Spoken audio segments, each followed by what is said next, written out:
Hello everyone, welcome to the online session of Azad high school. आज हम करेंगे class 7th की साइंस सब्जेक्ट का चैप्टर नंबर 10, जिसका नाम है respiration in plants and animals. यानी कि पौधों और जानवरों में जो रेस्पिरेशन, सांस लेने का तरीका होता है वो कैसे होता है। ठीक है, रेस्पिरेशन कितने टाइप के होते हैं, किस तरीके से प्लांट्स और एनिमल रेस्पायर करते हैं, और ह्यूमन रेस्पिरेटरी सिस्टम क्या होता है, उसमें कौन कौन सी चीज़ें होती हैं, कैसे उसकी वर्किंग होती है, ये हम इस चैप्टर में जानेंगे। आइए अब चैप्टर पढ़ना स्टार्ट करते हैं। All living organism require energy for performing various activities to survive. This energy is released by the breakdown of digestive food stuffs during the process of respirations. Thus, respiration is the fundamental process of energy release in our body. Respiration occurs in all living cells. The energy-rich foodstuffs like glucose and fructose are oxidized in our body in the presence of oxygen and changed to water and carbon dioxide. This reaction with oxygen is known as oxidation. Thus, respiration is the process of taking in oxygen, using it for the release of energy by oxidation of food and eliminating the waste product carbon dioxide and water. यहाँ पे बताया है कि जितनी भी जीव जंतु होते हैं उन्हें अपना काम करने के लिए, जीने के लिए एनर्जी की ज़रूरत होती है, और वह एनर्जी मिलती कहाँ है? जो भी हम खाना खाते हैं, जो भी हमारी बॉडी में खाना डाइजेस्ट होता है उसकी वजह से। बट ये जो खाना डाइजेस्ट होता है ये किसकी वजह से होता है? जो हम सांस लेते हैं। सांस लेते टाइम जो ऑक्सीजन हमारी बॉडी में जाती है वही इस खाने को क्या करती है? ब्रेक डाउन करती है। और इसको जब वो ब्रेक डाउन करती है तो उसके एंड प्रोडक्ट यानी कि लास्ट में क्या निकलता है? कार्बन डाइऑक्साइड और वाटर, और उसके साथ एनर्जी।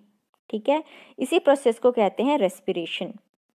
जैसे कि एनर्जी रिच फूड जो होते हैं जिनमें ग्लूकोज और फ्रक्टोज होता है, इसी को ऑक्सीजन की प्रेजेंस में ब्रेक डाउन करते हैं और रेसिड्यू निकलता है carbon dioxide and water plus energy. ये जो आपको रिएक्शन दिखाई हुई है, ये रिएक्शन किसकी है?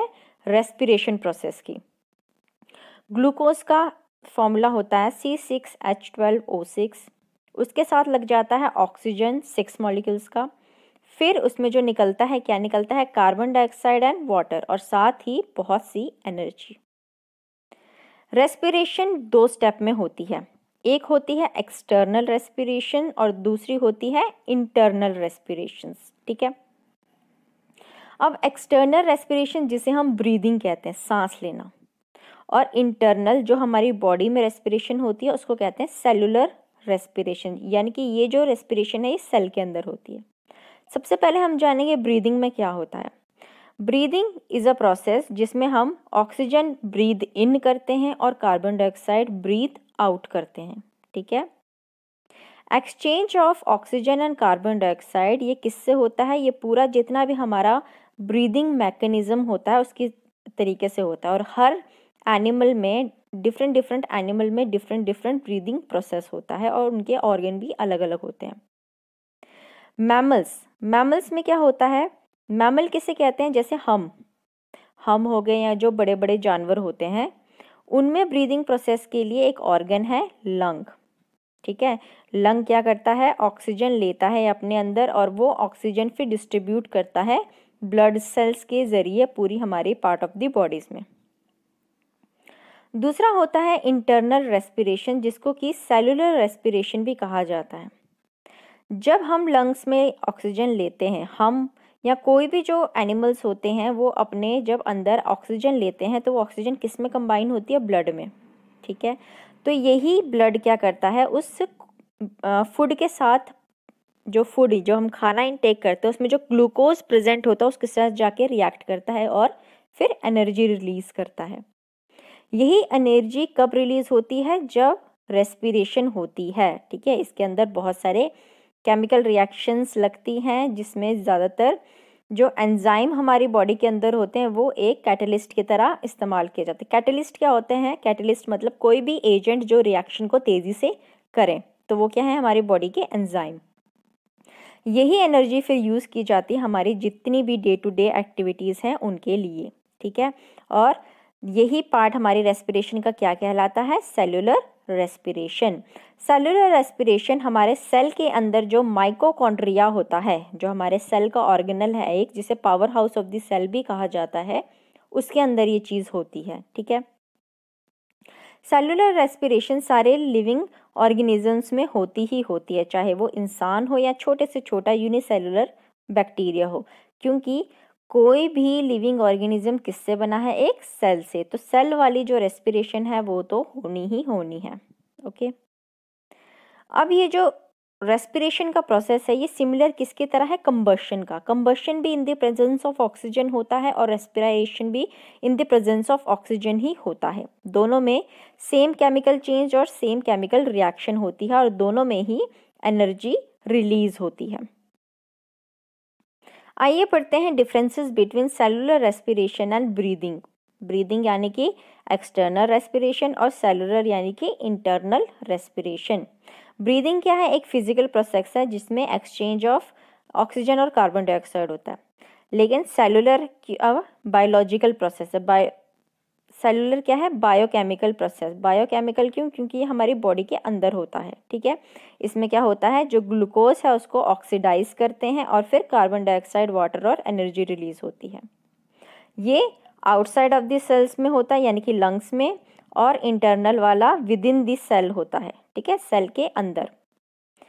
जब एक्सटर्नल रेस्पिरेट करते हैं, हम ब्रीथ करते हैं, तो हम बहुत सी एनर्जी उसमें लगती है। ठीक है, बट जो सेलुलर रेस्पिरेशंस है इसमें स्टेप वाइज एनर्जी लगती है, धीरे धीरे, ज़्यादा एनर्जी के कंजम्पशंस नहीं होती है। एक्सटर्नल रेस्पिरेशन में क्या होता है? एंजाइम्स की ज़रूरत नहीं होती, यानी कि कोई कैटलिस्ट की ज़रूरत नहीं होती है। बट इंटरनल रेस्पिरेशन में कैटलिस्ट यानी कि एंजाइम की इन्वॉल्वमेंट होती है। तो ये थे हमारे डिफरेंसेस।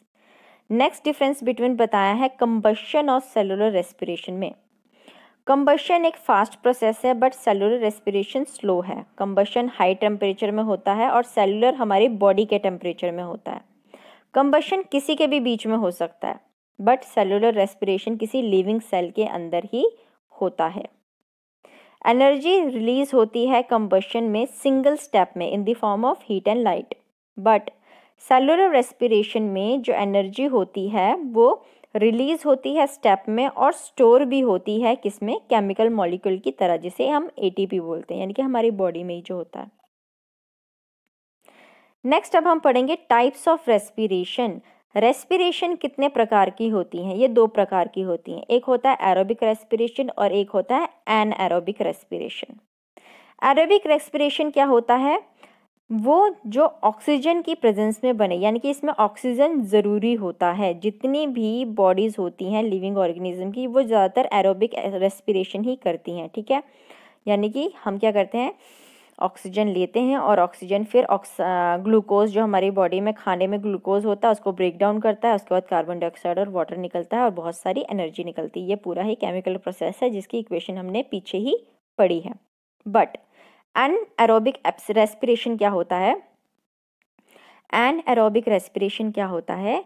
ये होता है इन दी एब्सेंस ऑफ ऑक्सीजन, मतलब इसमें ऑक्सीजन की ज़रूरत नहीं होती है। जैसे कि जो लोअर कैटेगरी के आने वाले ऑर्गेनिज्म है, जैसे कि हो गए आपके ईस्ट या बैक्टीरिया, ठीक है, यूनिसेलुलर ऑर्गेनिजम्स, ये जो होते हैं ये रेस्पायर करते हैं एनएरोबिकली। बट क्यों?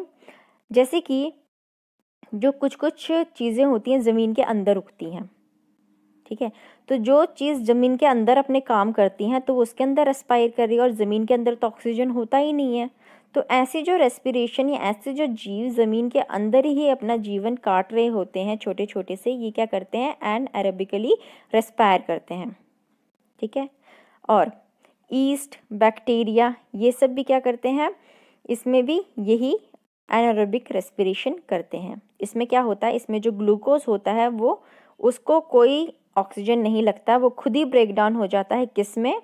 इथाइल अल्कोहल और कार्बन डाइऑक्साइड में, और फिर रिलीज होती है एनर्जी। आप देख सकते हैं ये एक केमिकल इक्वेशन भी इसकी दी हुई है। ठीक है, इस प्रोसेस को बोलते हैं फर्मेंटेशन। फर्मेंटेशन प्रोसेस कहाँ भी लगता है? जब हम दूध से दही जमाते हैं, वो भी फर्मेंटेशन प्रोसेस ही होता है। बट यहाँ पे क्या होता है, यहाँ पे जो ऑक्सीडेशन ग्लूकोज की हो रही है वो इनकम्प्लीट है, पूरी नहीं है, ठीक है। इसलिए जो इस दौरान एनर्जी रिलीज होती है वो थोड़ी कम होती है, ठीक है, as compare to aerobic respiration के दौरान जो एनर्जी रिलीज होती है। ऑलराइट, और क्योंकि इसमें साथ ही साथ जो एंड प्रोडक्ट है वो क्या निकलता है, एक अल्कोहल निकलता है, ठीक है। तो अल्कोहल सही नहीं होता है, ठीक नहीं होता है। एनारोबिक रेस्पिरेशन ज़्यादातर ह्यूमन मसल सेल्स करते हैं, यानी कि जो हमारे मसल में सेल होते हैं वो ऐसी रेस्पिरेशन करते हैं, ठीक है। जब मान लो हम ऐसी एक्टिविटी कर रहे हो कि हम बहुत सारी सीढ़ियाँ चढ़ रहे होते हैं, तब हमारे शरीर को एक्स्ट्रा एनर्जी की ज़रूरत होती है। तो जो हम सांस लेते हैं उतनी एनर्जी काफ़ी नहीं होती है हमारे सेल्स को परफॉर्म करने के लिए। तो कभी कभी हमारे सेल अंदर ही बिना ऑक्सीजन के रेस्पायर करना शुरू हो जाते हैं ताकि वो एनर्जी रिक्वायरमेंट को फुलफिल कर सकें। तो इसी को क्या कहते हैं, एनारोबिक रेस्पिरेशन। यहाँ पे आपको डिफरेंस बिटवीन भी इनके बारे में दिया हुआ है, ठीक है, यहाँ से आप ये पढ़ सकते हैं। आगे देखते हैं हम डिफरेंट मोड्स ऑफ रेस्पिरेशन, ठीक है।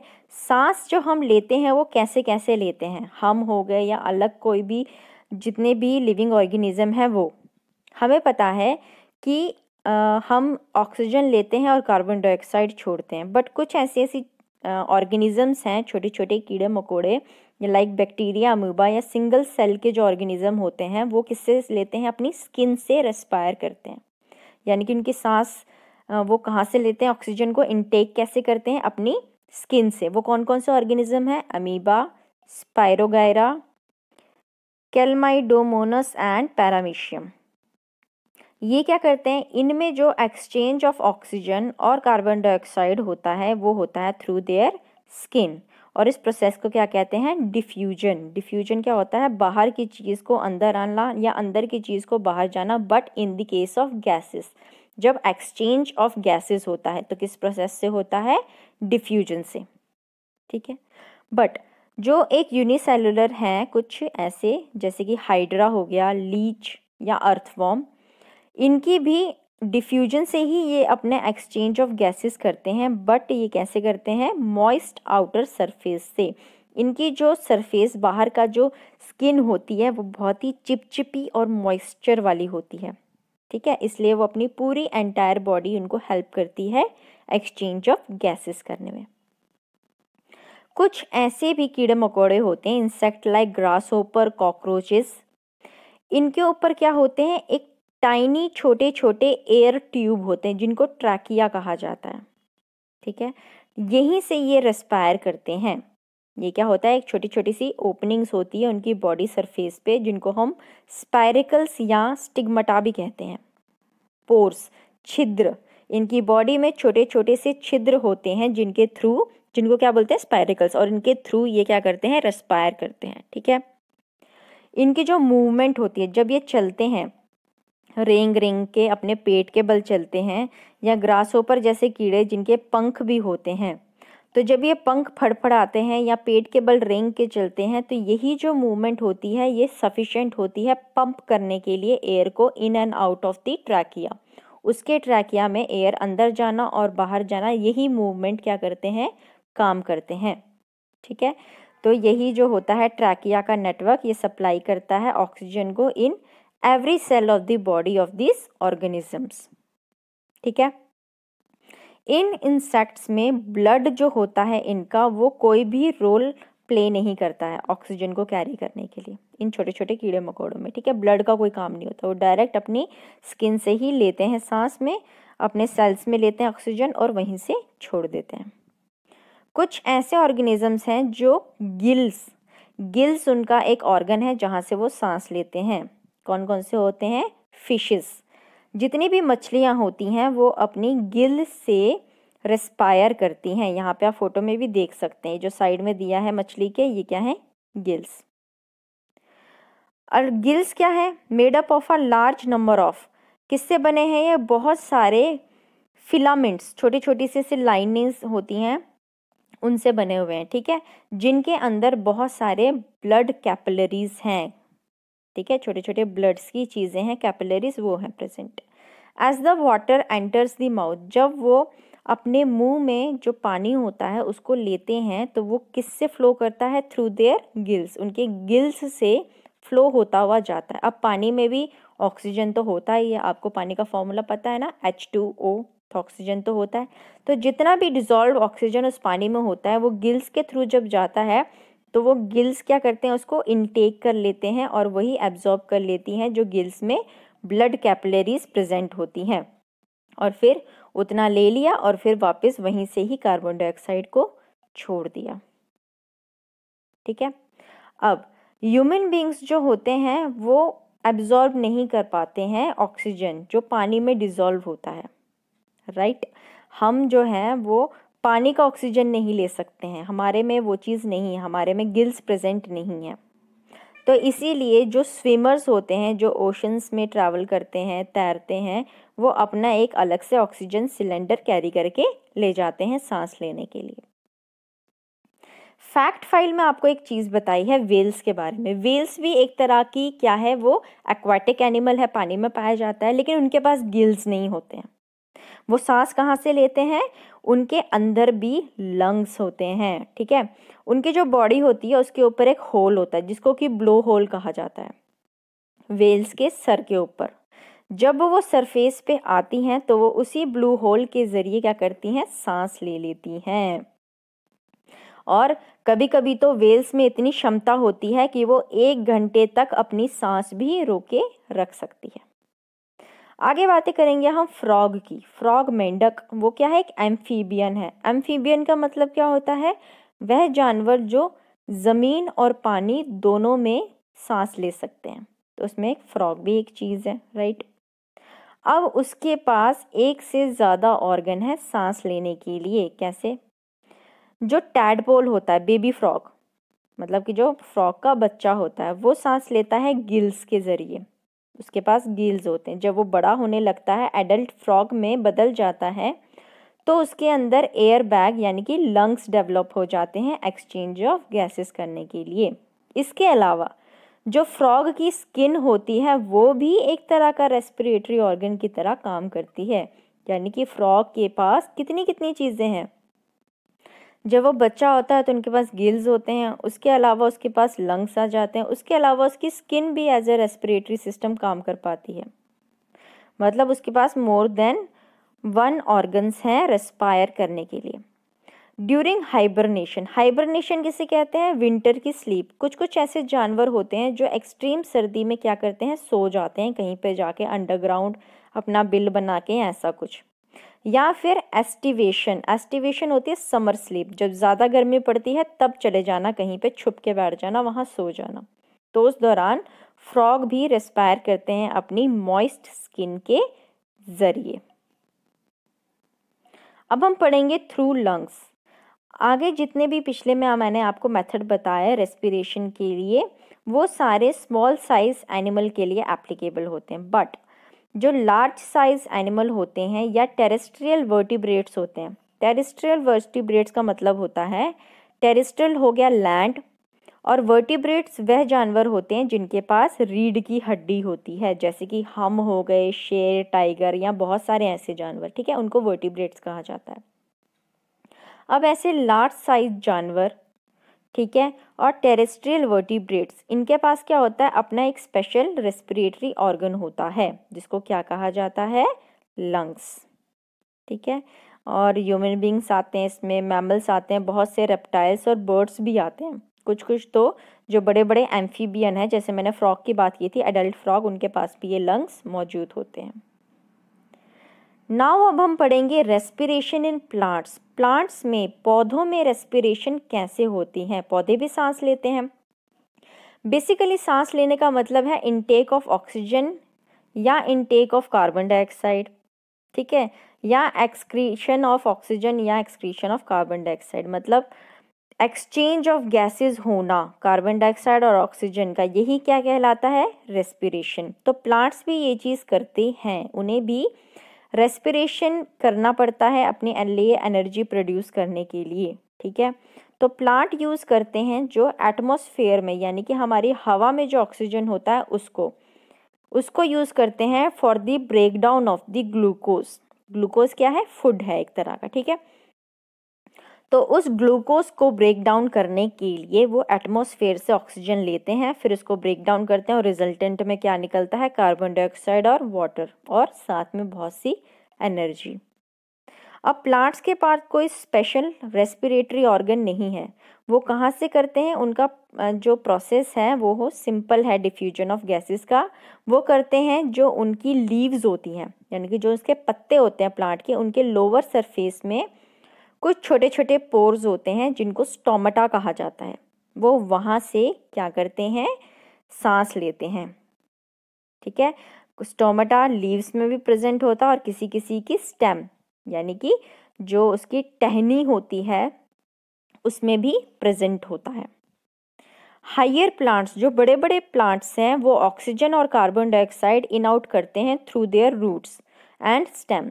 कुछ जो बड़े बड़े से प्लांट होते हैं वो अपनी स्टेम, यानी कि जो उनका तना होता है पेड़ का, उससे या उनकी जड़ों से, वहाँ से वो रेस्पिरेशन करते हैं, ठीक है।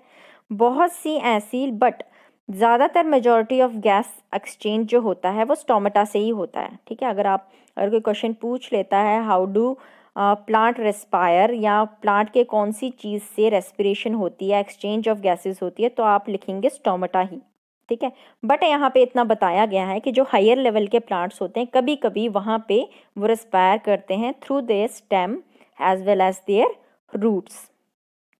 स्टोमेटा में क्या होता है? स्टोमेटा में एक घिरा होता है वो गार्ड सेल्स से और अदर सेल्स से भी। देखिए यहाँ पे छोटा सा डायग्राम आपको दिखाया हुआ है ए और बी में। ये स्टोमेटा है किससे बना है? ये गार्ड सेल से बना हुआ है, ठीक है। इसी गार्ड सेल्स में जो सेल, गार्ड सेल हो गया, अदर सेल्स हो गया, इनको क्या कहते हैं? ये पूरे फिगर को कहते हैं स्टोमेटल एपरेटस। जब गार्ड सेल एक्सपैंड करते हैं, फैलते हैं या सिकुड़ते हैं, तो विच ऑकर्स, क्यों ऐसा होता है फैलना और सिकुड़ना? जब उनको मॉइस्चर, यानी कि थोड़ा सा पानी और लाइट मिल रही होती है, उसी की वजह से जो स्टोमेटा होता है यही खुलता और बंद होता है, ठीक है। तो इसी के खुलने और बंद होने से क्या हो रहा होता है? Exchange of gases. But the rate of exchange of gases in the plant is slower then in a animal, यानी कि जो एक्सचेंज ऑफ गैसेस प्लांट में होते हैं उसकी जो होने का टाइम है या रेट है वो थोड़ा कम है, ठीक है। जैसे हम लोग सांस लेते हैं इतनी जल्दी जल्दी, तो वैसा प्लांट्स में नहीं होता, उनका थोड़ा स्लो प्रोसेस है। ऑलराइट।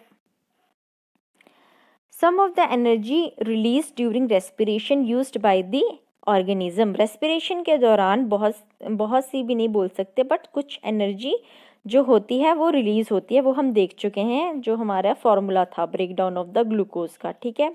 और साथ ही साथ कुछ हीट भी रिलीज होती है, लॉस्ट होती है, ठीक है। अब we can show that release of carbon dioxide and heat energy by plants during respiration with the help of the following activity. अब respiration के दौरान हीट और कार्बन डाइऑक्साइड कैसे निकलती हैं वो हम इस एक्टिविटी से फाइंड आउट कर सकते हैं। यहाँ पे एक एक्टिविटी आपको दी है, to show the carbon dioxide is release during respiration, कि रेस्पिरेशन के दौरान कार्बन डाइऑक्साइड जो है वो निकल रहा है। अब एक्टिविटी क्या दी है? Take some germinating seed of moong dal in a conical flask. आपने मूंग दाल देखी होगी, जब उसको कुछ दिनों के लिए पानी में रख दो तो उसके पीछे से एक निकलना शुरू हो जाता है, उसके बैक से एक चीज़ निकलनी शुरू होती है, उसको बोलते हैं जर्मिनेटिंग सीड, ठीक है।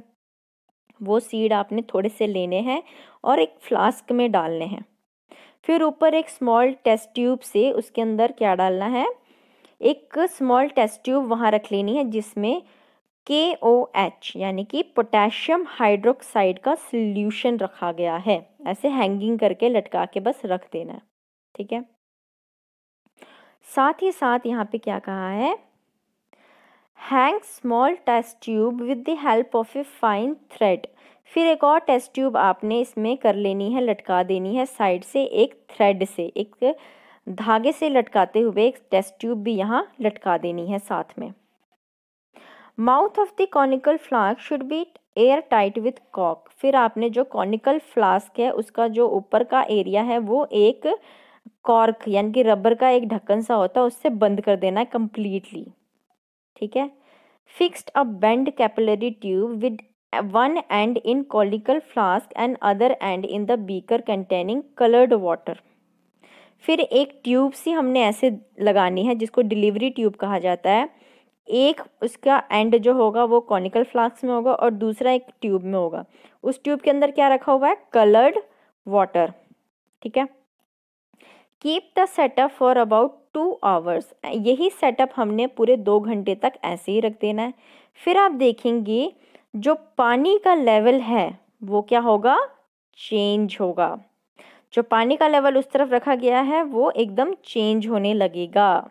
Note the water level position at the start of the experiment, और बाद में जब वो राइज होता है वो हमने नोट करना है और देखना है कि कितना चेंज हुआ है। अब ये कैसे चेंज हुआ? जो जर्मिनेटिंग सीड होते हैं उसने एब्जॉर्ब किया ऑक्सीजन जितना भी कोनिकल फ्लास्क में प्रेजेंट था।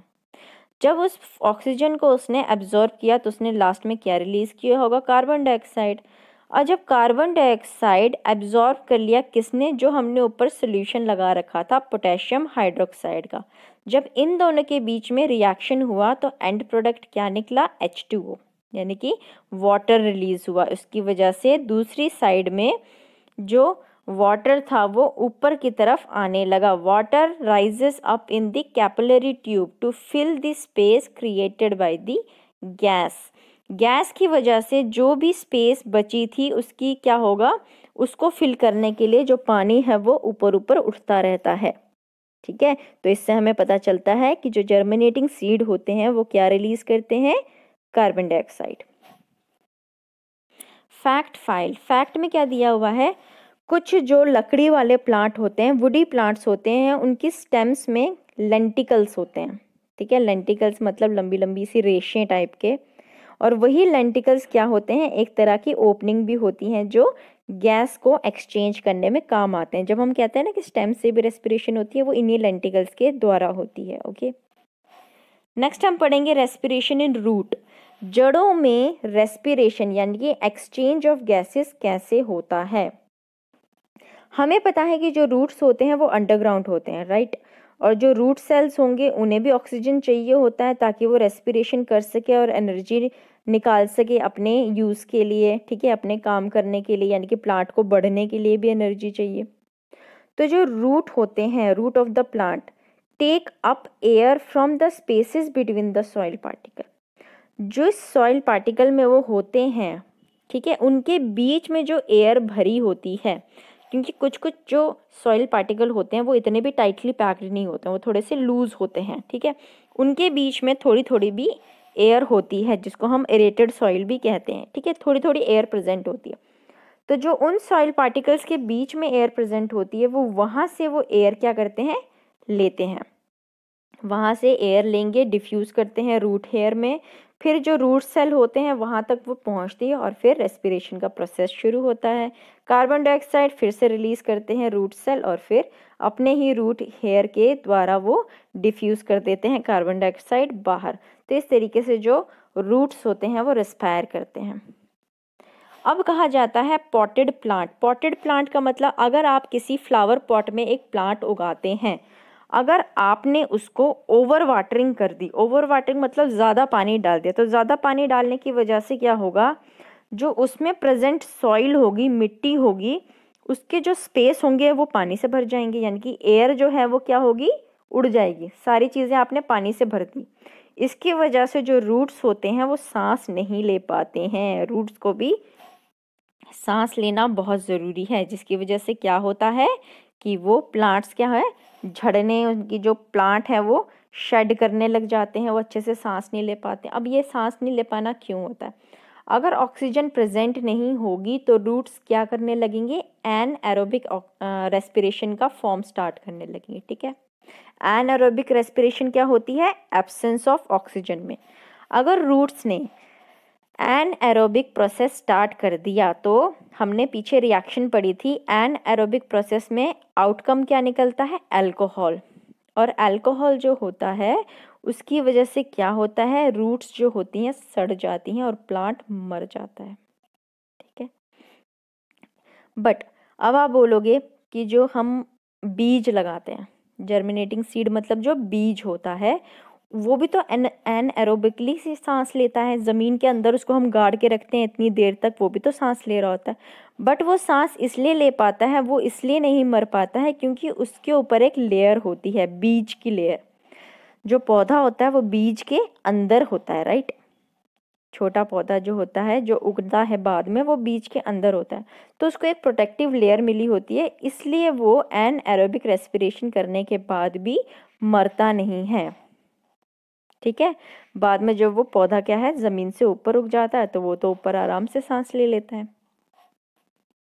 एक और चीज़, रेस्पिरेशन जो प्लांट्स की होती है वो through out the day and night चलती रहती है, दिन को भी होती है रात को भी होती है। ठीक है, और कार्बन डाइऑक्साइड भी प्रोड्यूस होती रहती है ऑल दी टाइम। दिन के टाइम में जो कार्बन डाइऑक्साइड रिलीज होती है वो थोड़ी कम होती है as compare to the amount of oxygen produced. ठीक है, ऑक्सीजन जो होती है ज़्यादा प्रोड्यूस करते हैं दिन के टाइम में प्लांट, और कार्बन डाइऑक्साइड कम।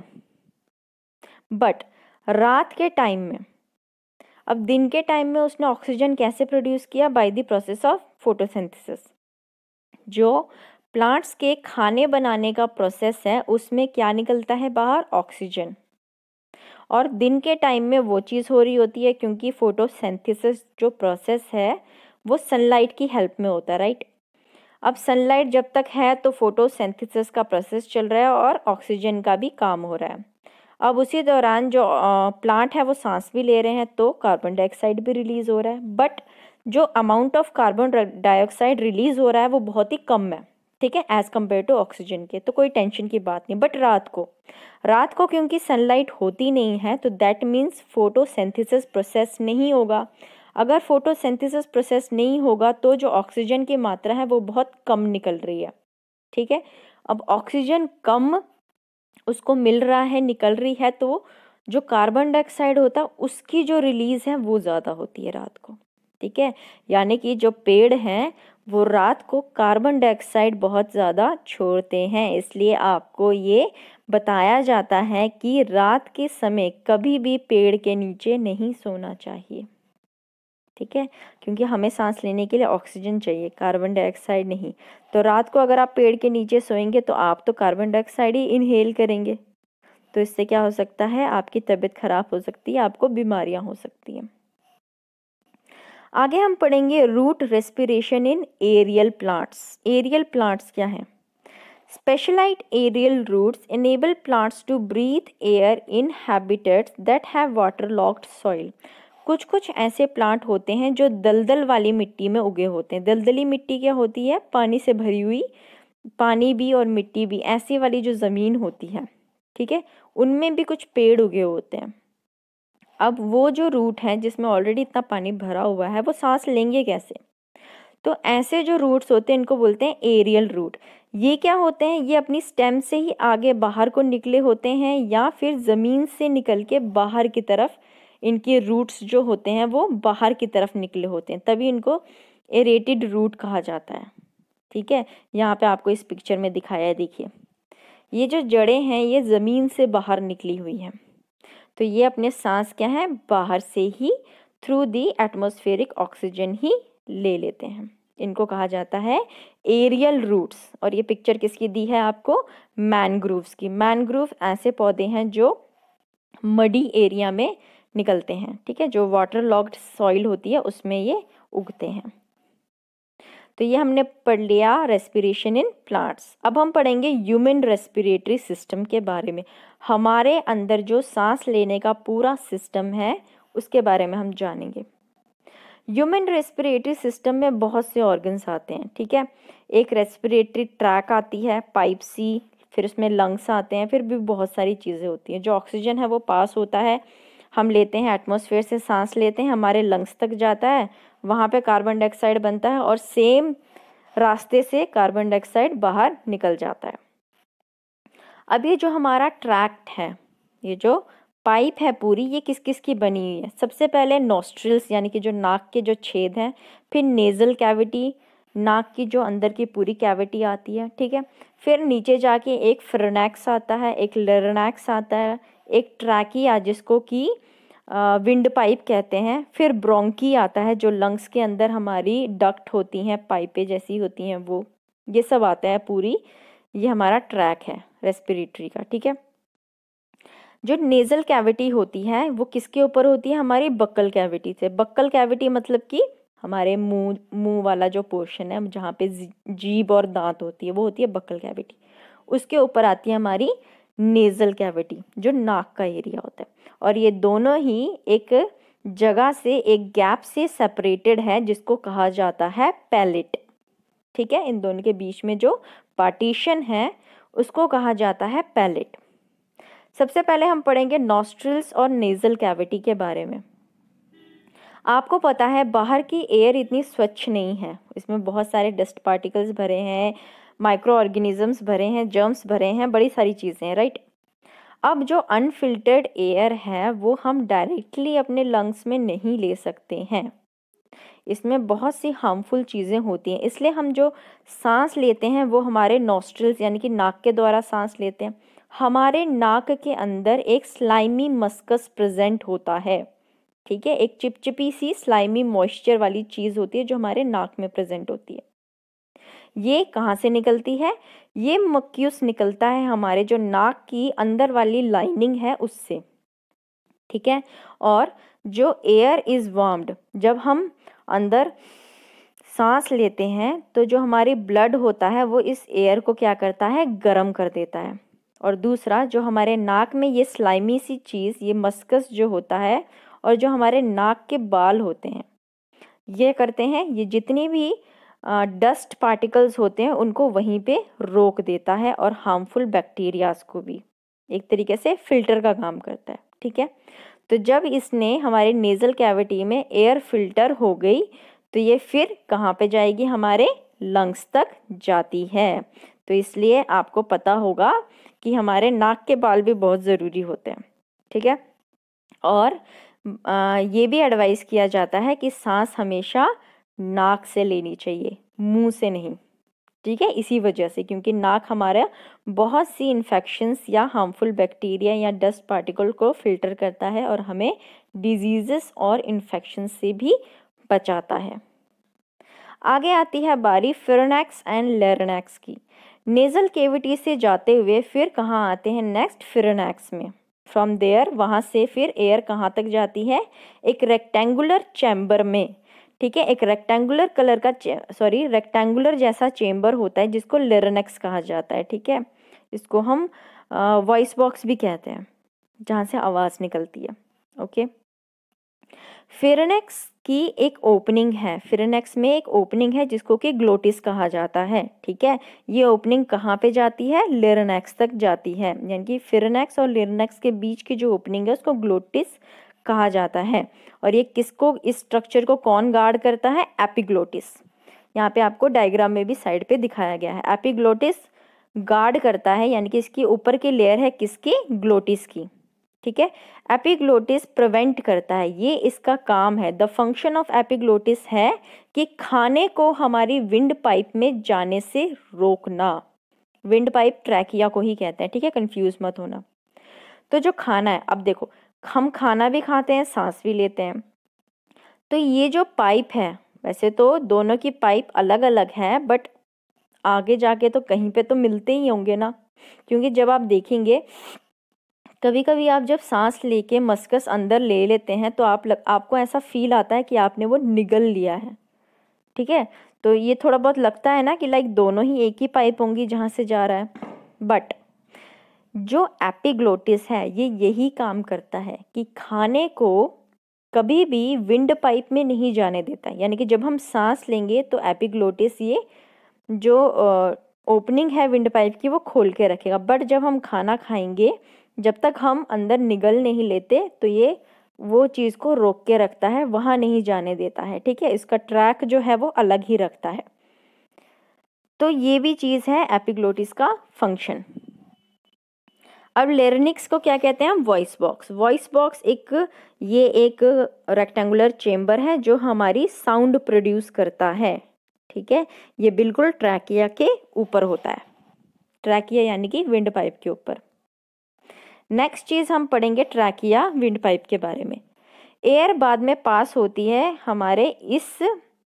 हमारी गर्दन से होते हुए थोराकिक कैविटी में। थोराकिक कैविटी ये पूरी नीचे वाली छाती वाली कैविटी सारी आ जाती है इसमें, ठीक है। इसमें बहुत से डेलिकेट नाजुक मस्कुलर ट्यूब्स होते हैं। ये विंड पाइप हमारी 12 सेंटीमीटर लॉन्ग होती है और 2.5 सेंटीमीटर डायमीटर में होती है, ठीक है। जो ट्रैकिया का ल्यूमन है ये किस तरह का है?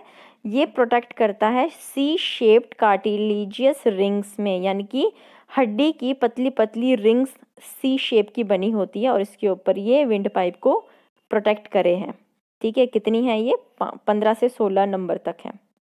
ये प्रिवेंट करती हैं हमारी विंड पाइप को कोलैप्स होने से, यानी कि अगर कोई एक्सीडेंट हो जाए तो उसको बचाए रखती है, उसको टूटने नहीं देती, डैमेज नहीं होने देती है, ठीक है। अब हमारी ये जो छाती की थोराकिक कैविटी है इसमें यही विंड पाइप फिर आगे जाके 2 हिस्सों में डिवाइड हो जाती है, जो दोनों हिस्से एक राइट और एक लेफ्ट की तरफ, जो हमारे फिर राइट और लेफ्ट ब्रोंकियाई बन जाती है। ब्रोंकियाई यानी कि एक डक्ट, एक ट्यूब जो लंग्स के अंदर जाता है। ब्रोंकियाई ट्यूब, जो 2 ब्रोंकियाई हैं वो फिर हमारे दोनों साइड के लंग्स में चली जाती हैं। ये ईच ब्रोंकियाई, एक ब्रोंकियस जो होती है आगे जाके फिर डिवाइड होती है छोटे छोटे ट्यूब्स में, जिनको ब्रोंकियोल्स कहा जाता है, ठीक है। ब्रांचेस आप बोल सकते हैं। हर ब्रोंकिया में मस्कस लाइनिंग होती है। एक और लाइनिंग होती है कि मान लो अगर गलती से थोड़ी बहुत जो डस्ट वाली चीज़ें हैं या एयर है अगर अंदर तक आ भी गई तो जो ब्रोंकियाई का मस्कस है वो उसको ले लेगा, ठीक है, वो नहीं अंदर उसको जाने देगा ज़्यादा दूर तक। कार्टिलेजस रिंग जो होती है वो keep the air passage open, air को जाने के लिए वो हमेशा खुली रखती हैं उसको। डस्ट पार्टिकल अगर कभी भी आ गई गलती से अंदर तो जो ब्रोंकियाई का मस्कस है वो उसको ले लेगा और फिर से वापस भेज देगा किसमें? हमारे फिरोनेक्स में। फिरोनेक्स जो गर्दन के पास है, और फिरोनेक्स से फाइनली फिर वो बाहर निकाल देगा वो dust particle in the form of cough, जब हम खांसते हैं, ठीक है। तो हमारे खांसने के दौरान अगर गलती से कोई डस्ट पार्टिकल हमारे ब्रोंकियाई तक पहुंच गया होता है तो फिर वो वापस इसको भेज के हमारे खांस में वो निकाल देता है, ठीक है। अब हर ब्रोंकियोल के एंड में छोटे छोटे से एयर सैक हैं। एयर सैक यानी कि हवा के छोटे छोटे से सैक हैं जिन्हें एल्वियोली कहा जाता है, जहाँ पे एक्सचेंज ऑफ गैसेस होती हैं, ठीक है। एक्सचेंज ऑफ गैसेस मतलब अब जब ऑक्सीजन अंदर चली गई तो वहाँ से सारा कुछ प्रोसेस होके कार्बन डाइऑक्साइड वो वापस भेजते हैं कहाँ पे? एल्वियोलाई में। यहाँ पे आप देख सकते हैं, ये आपको ऊपर डायग्राम दिया हुआ है, ठीक है। ये जो सैक्स छोटे छोटे से बने हैं ये क्या है? एल्वियोली। यही होता है एक्सचेंज ऑफ गैसेस।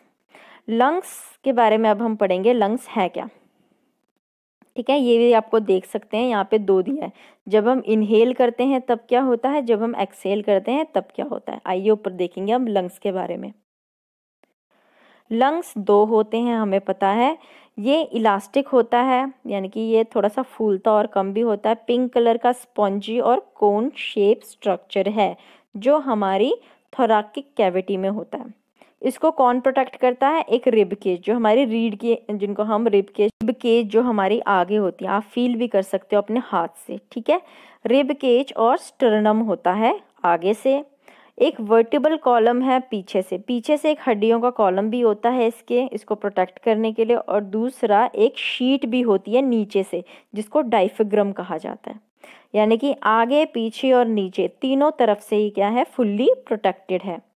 लंग्स के ऊपर एक डबल वॉल मेम्ब्रेन भी होती है। लंग्स के ऊपर मेम्ब्रेन मतलब कि लेयर है 2 वॉल की, जिसको क्या कहा जाता है? प्लूरा, ठीक है। अब आपको पता ही है जो ब्रोंकियोलीज होती हैं वो आगे डिवाइड पूरा नेटवर्क बना देती हैं और फिर एल्वियोली सैक में जाती हैं और वहाँ से एल्वियोली डक्ट वाली, मतलब कि एल्वियोली डक्ट तक जाती हैं और वही सैक के ऊपर लगा होता है। ये सारा चीज़ें क्या है? लंग्स के अंदर होती हैं। यहाँ पे एक आपको चीज़ बताई है कि आपको क्या पता है, जो इंसानों का लंग होता है, जो राइट वाला लंग होता है वो मतलब कि थोड़ा सा बड़ा होता है लेफ्ट वाले लंग से। ठीक है, ये एक फैक्ट है। अब हम देखेंगे एल्वियोलर डक्ट जो होते हैं वो बहुत ही छोटे छोटे से होते हैं, उनके ऊपर कोई कार्टिलेज यानी कि हड्डी की रिंग नहीं होती है। ठीक है, हर डक्ट में छोटे छोटे से सैक बने होते हैं बहुत सारे, और जो चैम्बर पूरा सैक का चैम्बर बना होता है जिसे एल्वियोलस कहा जाता है। एल्वियोलस जब प्लूरल में हो जाते हैं, ज़्यादा हो जाते हैं। ठीक है, अब एल्वियोली जो होती है वो क्या है, बहुत ही पतली सी वेस्कुलर वॉल है जिसमें बहुत सारे ब्लड कैपिलरीज होती हैं, क्योंकि इन्होंने ही तो ट्रांसफ़र करना है फिर ऑक्सीजन, है ना। तो जब हमारा ऑक्सीजन जाता है तो इन्हीं ब्लड कैपिलरीज के पास एल्वियोली में पहुंचता है, और ये ब्लड कैपिलरीज ऑक्सीजन ले लेती हैं।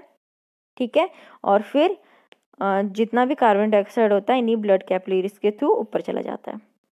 हर लंग में, यानी कि एक लंग में अबाउट 300 मिलियन एल्वियोली होते हैं, एक लंग में कम से कम, वो भी बोला गया है। ठीक है, अब प्रोसेस बताया है वर्किंग ऑफ द लंग।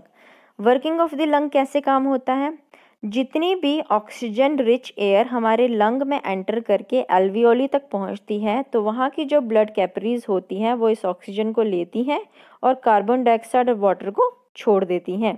फिर ये कार्बन डाइऑक्साइड और वाटर कहाँ चला जाता है, उसी पैसेज से, उसी रास्ते से पास हो जाता है और बाहर की तरफ निकल जाता है। ठीक है, अब हम पढ़ेंगे ब्रीदिंग प्रोसेस। ब्रीदिंग प्रोसेस है फिजिकल प्रोसेस। मैंने आपको पहले ही बताया था डिफरेंस बिटवीन में, जो हम सांस लेते हैं वो फिजिकल प्रोसेस है, बाहर की चीज़ है। ठीक है, जो एयर हम ब्रीथ करते हैं 21% ऑक्सीजन होती है, 0.03% कार्बन डाइऑक्साइड होती है, और जो हम सांस बाहर फेंकते हैं उसमें 16.5% ऑक्सीजन होता है और 0.3% कार्बन डाइऑक्साइड होता है। जो ब्रीदिंग मैकेनिज्म है, ब्रीदिंग मैकेनिज्म क्या बताया है, जो हम सांस लेते हैं, ये जो तरीका है जिसमें हमारी छाती एक्सपैंड होती है और कॉन्ट्रैक्ट होती है। ठीक है, ये 2 स्टेप में होती है। एक होता है इनहेल, अंदर को लेना, और एक होता है एक्सहेल, बाहर को छोड़ना। इंस्पिरेशन यानी कि इनहेलेशन, जब हम अंदर को सांस लेते हैं एटमॉस्फेयर से, जो हमारी सांस लंग में जाती है उसको बोलते हैं इनहेल करना या इंस्पिरेशन करना। ठीक है, इसमें क्या होता है, जो हमारे मसल होते हैं वो कॉन्ट्रैक्ट होते हैं, सिकुड़ जाते हैं, और जो हमारी रिब्स होती है, जो लंग्स के ऊपर का चीज़ होती है, वो अपवर्ड बाहर की तरफ निकलता है। कभी आप सांस लेके देखिए, आपको फील होगा। ठीक है, तो जब वो रिब होता है वो बाहर की तरफ बढ़ता है, जिससे क्या होता है, increase in the volume of chest cavity, जो हमारी छाती की वॉल्यूम होती है वो बढ़ जाती है। ठीक है, तो इससे क्या होता है, जो एटमॉस्फेयर की एयर होती है वो जल्दी से हमारे अंदर जाती है और एल्वोलाई तक पहुंचती है, और एल्वोलाई क्या करता है, जिसमें फाइन छोटी छोटी ब्लड कैपिलरीज भरी होती है, वहां तक वो ऑक्सीजन पहुंच जाती है।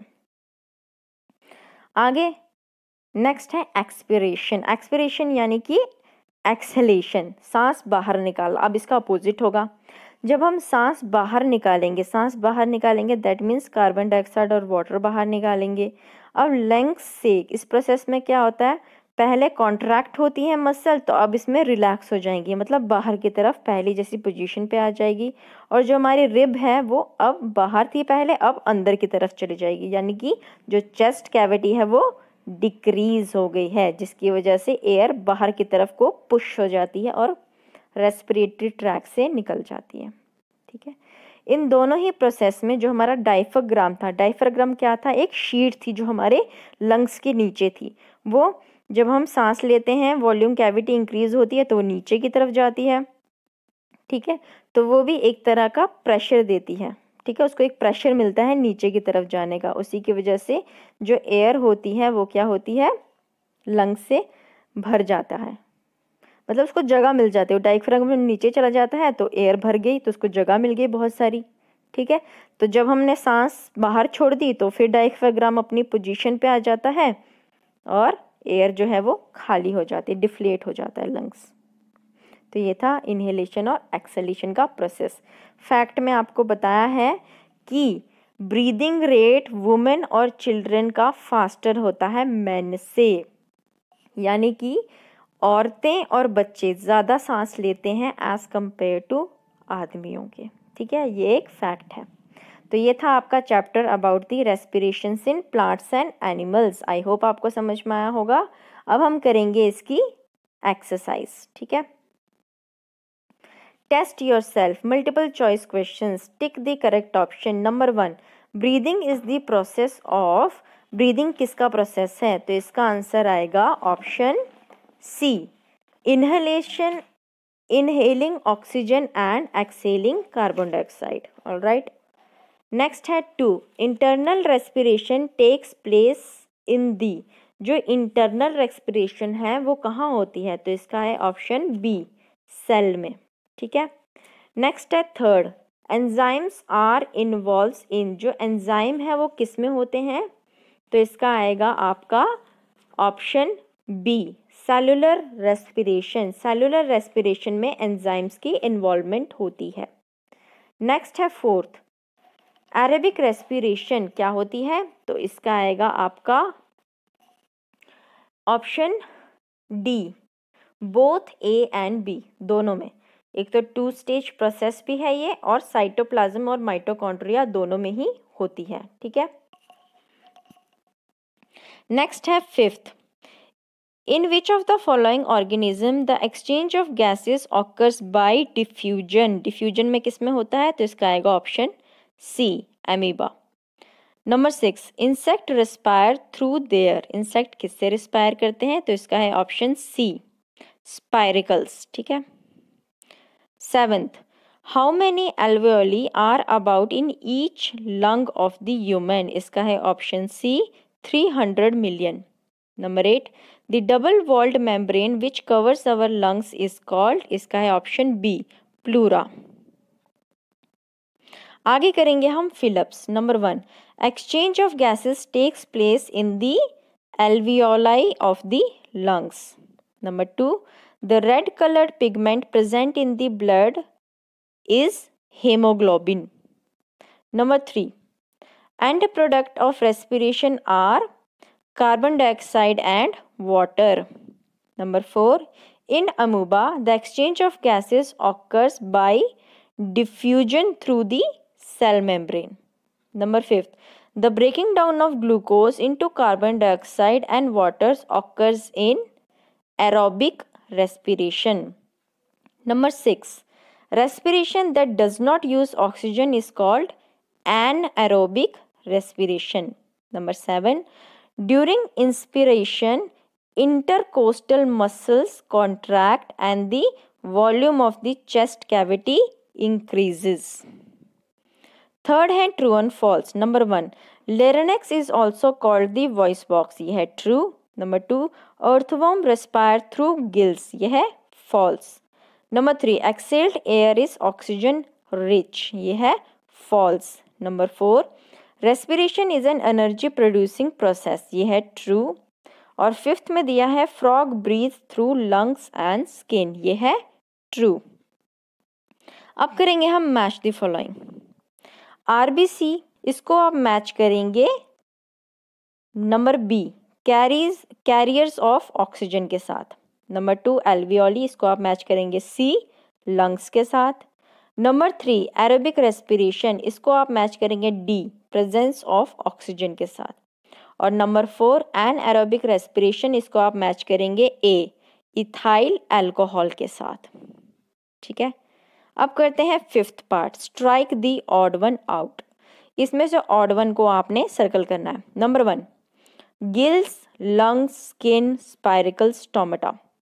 अगर आप ध्यान से देखेंगे तो गिल्स, लंग्स, स्किन और स्पाइरिकल्स ये सभी रेस्पिरेटरी ऑर्गन्स हैं किनके? एनिमल्स के। स्टोमेटा किसका है? प्लांट का, तो यहाँ आप स्टोमेटा को सर्कल करेंगे। Number 2, nasal cavity, pharynx, trachea, oesophagus and ब्रोंकियाई।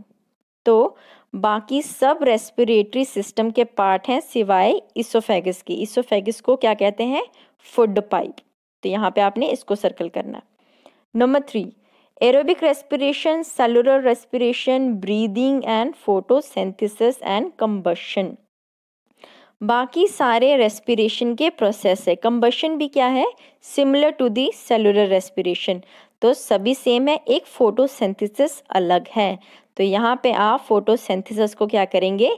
Circle, क्योंकि फोटोसिंथेसिस में ऑक्सीजन निकलता है और बाकी सब में ऑक्सीजन को यूज़ किया जाता है। ठीक है, तो यहाँ पे आपने फोटोसिंथेसिस को सर्कल करना है। नेक्स्ट है आपके 6th very short answer type questions. Number 1, what is respiration without oxygen called? तो इसका आंसर आप लिखेंगे anaerobic respiration. Number 2, what are the 2 steps involves in respiration? तो इसमें आप लिखेंगे the 2 steps involved in respiration are inhalation and number 2 exhalation. Question number 3, how does the exchange of gases takes place in plant? तो इसके आप लिखेंगे इसका answer the exchange of gases takes place in plants through the stomata. ठीक है। Number 4, what is the significance of respiration to living organisms? Respiration living organisms में उसका significance क्या है? तो इसका आंसर आप लिखेंगे it releases energy from the food. Number 5 है व्हाट इज रेस्पिरेशन? तो इसका आंसर आप लिखेंगे it is the process of breaking down of sugar in the presence of oxygen to release energy. ठीक है, आगे दिए हैं आपको short answer type questions, long answer type questions और हॉट्स। ये सारे ही आपको डिस्क्रिप्शन बॉक्स में मिल जाएंगे, आप वहाँ से इसको नोट कर लीजिएगा। अगर आपको मेरी वीडियो पसंद आई हो तो इसे लाइक ज़रूर करें। Thank you so much and have a nice day.